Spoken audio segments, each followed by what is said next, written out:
The idea in this video does not make sense to most people, but it helps with business and customer relationships. It helps with interpersonal relationships. And if you truly understand this concept as a guy, it's going to help you. It's going to help you to interact with your woman better.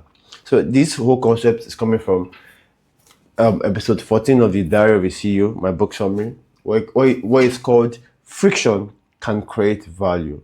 Have you ever wondered how the best products in this world, right? If you look at them very well, they work very well because they help to remove all sorts of friction and make the job easier for the customer. Now, remember when I said that two things can contradict and still work at the same time? Some businesses, they literally apply friction. They actually make the product worse so the customers can use it. Now, let me remind you here. This thing has to be used with caution and with context. So, for example, now is Red Bull.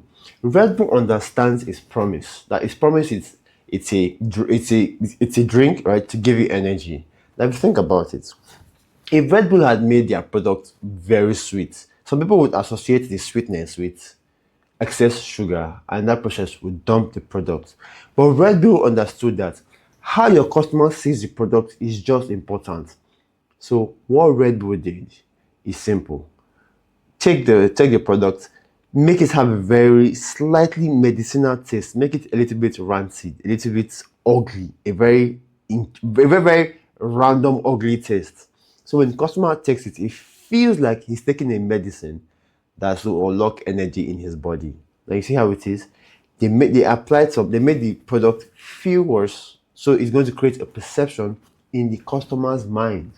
Also, one other thing that makes this thing interesting, right, is the fact that when people work for something, I think I may have skipped, but hold on, please. I've skipped my notes, but now, second thing now is there's a company called General Mills, right? General Mills created this whole idea of, okay, instead of having to bring too many things for a cake mix, they created a powder where you just add water and then you stir and begin to put it in the oven. But actually, a lot of people did not buy the products because, first of all, that product does feel like it's a lot of promise. So, for example, I want to bake a cake, right? I want to enjoy the experience. I want to have that experience. Why am I just putting a powder into water and putting it in the oven? It just feels like there's no fun in it, right? It feels like you're trying to even boil egg. There's nothing interesting there. So they understood this concept, right? Because mind you, this concept has to work. It works in some industries and not all industries. So you have to understand what's happening in customers' mind. Okay, fine. So they took their messaging and said, no, just add eggs, water, and then stir. So now that adding eggs makes you feel like they are actively going through a process of baking a cake instead of just putting water, putting the powder, and then you have a cake. No. Now the fact that you are breaking that egg into that powder gives you the idea that you are baking a cake, you are creating that experience. Another situation is those restaurants you go into when they serve your steak on a very hot plate, right? In your front, you are watching the meat cook in your front because the plate is still hot, it's still like boiling up and everything. So at the same time, they could have prepared your food in the kitchen, but they're bringing it to you. You seeing your food cook in your very front, right? If you think about it and zoom out, it doesn't make sense. But people enjoy that.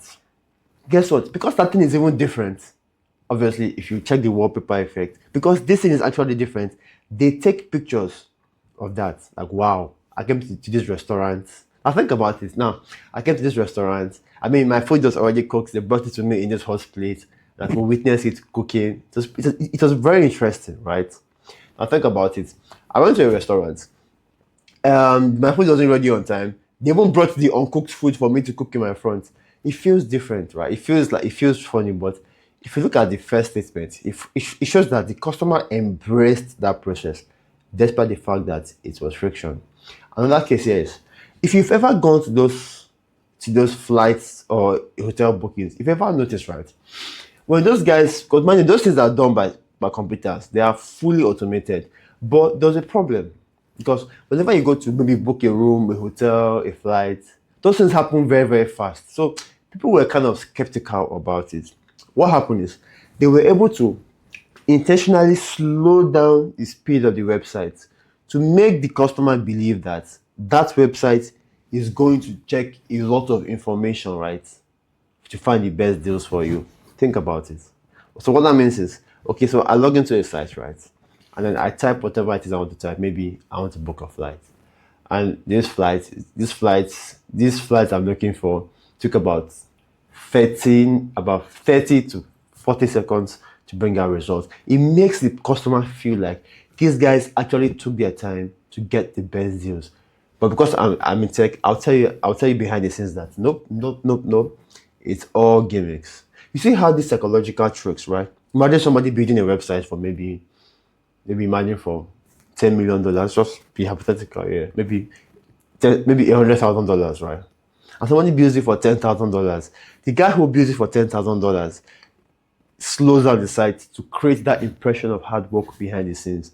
While the guy who builds it for $100,000 is trying to make it smooth.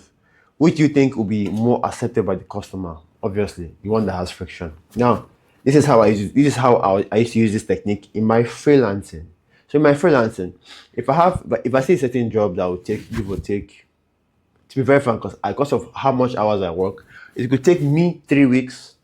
I won't tell the person 3 weeks because telling him 3 weeks will downplay the effort I am putting into his project. 1, 2, the project might feel rushed. So I tell them is, okay, I'm going to use 2 months to develop and a month to test. Trust me, by the 3rd week, 4th week, he's having something that he's previewing, something to preview. He has something to preview. Now with that something to preview, he can begin to feel like, yes, these guys are working. Because I had a client, because of how much I work, I had a client who I think I had to get back to. And I go back to him on a Sunday. His comments ever since that day, whenever he introduced me to other people, was, this guy works on a Sunday. You see, that idea of a Sunday, so to him was, okay, Sunday is everyone's rest day. But for Sunday, I was working on his project on a Sunday. So that completely blew his mind, and it's like, wow, this guy is actively wanting to he's actually trying to make him want to succeed. But my point here was that the second point of me working on a Sunday was me creating that perception. But the first point that regarding to this video is the fact that the project took me 3 weeks, but I told him overall 3 months. Yeah, people may say that looks like it's a gimmick, quite right, but it's business, right? It's a way of telling him that, okay, my project or the project I'm about to give, the project and the product I'm about to give to you, it's putting in so much effort. So what that means is your project is not rushed. It's getting the best care, and in most cases, it's always getting the best care. It's just that it's because I work back then. I used to work like 16 hours. Maybe 16, 15 hours was the norm, but I think I'm almost done with that because it has played a role. Now, if you have stayed in this video to the very longest, I want to say this as a guy. This point would help you with your relationship. That is, I think I need to start putting a bonus in every single video I shoot. That makes sense. So the bonus for guys is this idea about friction would help you when it comes to women. Trust me, it's a complete game changer. Now, how is it a game changer? When most guys are talking to women, right? As in, when we like our woman, right? We want to make our best to make her very happy. Trust me, it is a very nice thing to make your woman very happy. It's something that you would enjoy to make your woman happy. There's a caveat. The problem here is that the problem is trying to make her. No, making her happy is not a problem. It's not a problem. But the problem is trying to make her happy all the time is a problem. But saying why? Now think about it.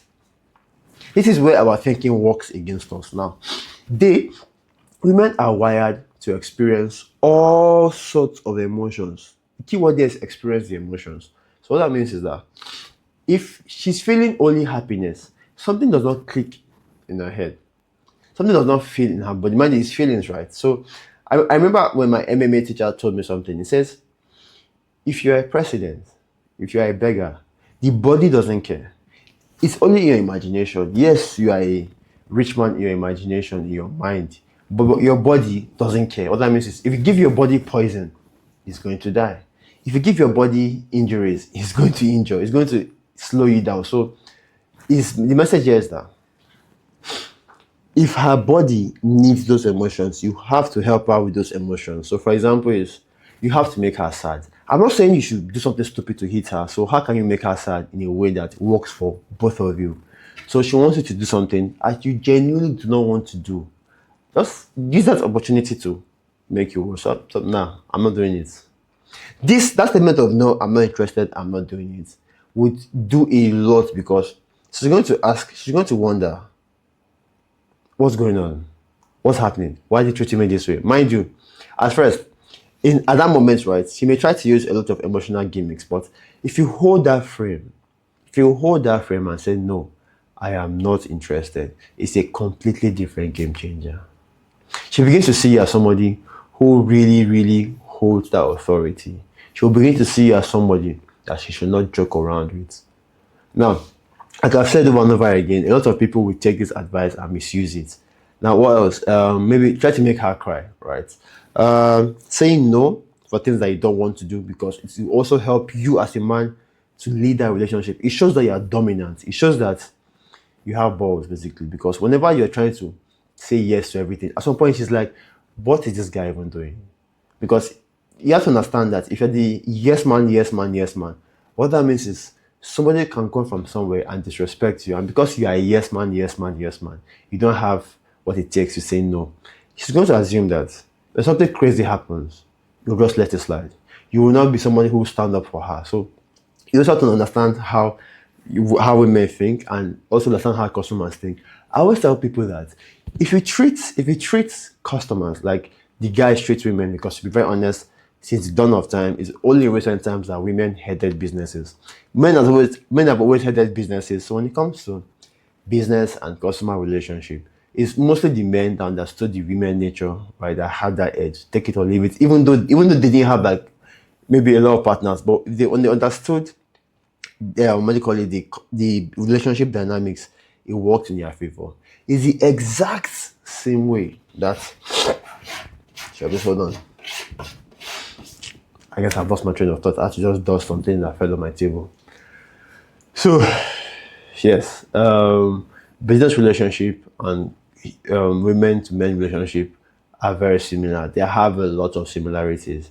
So I would say the advice here is go out there, try to create friction in your relationship. It can actually help you. Now, like I've said, this thing has to be applied carefully, right? It depends on the product you're creating, because if you're creating maybe because I have literally seen, that reminds me, please, this will not work in some context. So for example, there's a fintech in Nigeria, a financial technology company in Nigeria, who took this concept the opposite. So the idea that people can have instant transactions was their game changer. So what that means is that you would need to understand human psychology for you to apply these things in depth. But I really want to thank you for staying this far. Staying this far shows that you truly understand and you're trying to level up your game as much as possible. Now, I will advise you get this book. It's, mind you, this is in chapter 14. And obviously this book is what 33 laws. Something that you should actually check out by yourself, because Stephen Bartlett does a lot of good job. And it's someone that I would say it brings a lot of smart ideas and smart people together.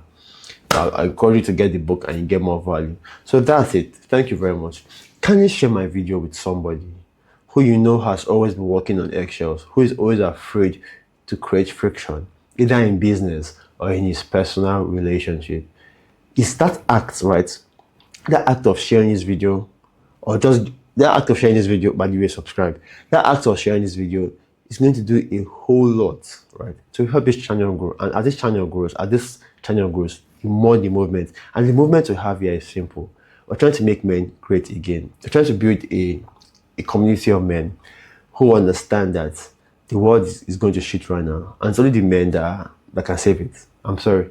If you feel otherwise, that's your business. So thank you very much. Go ahead and share this video with somebody who you know.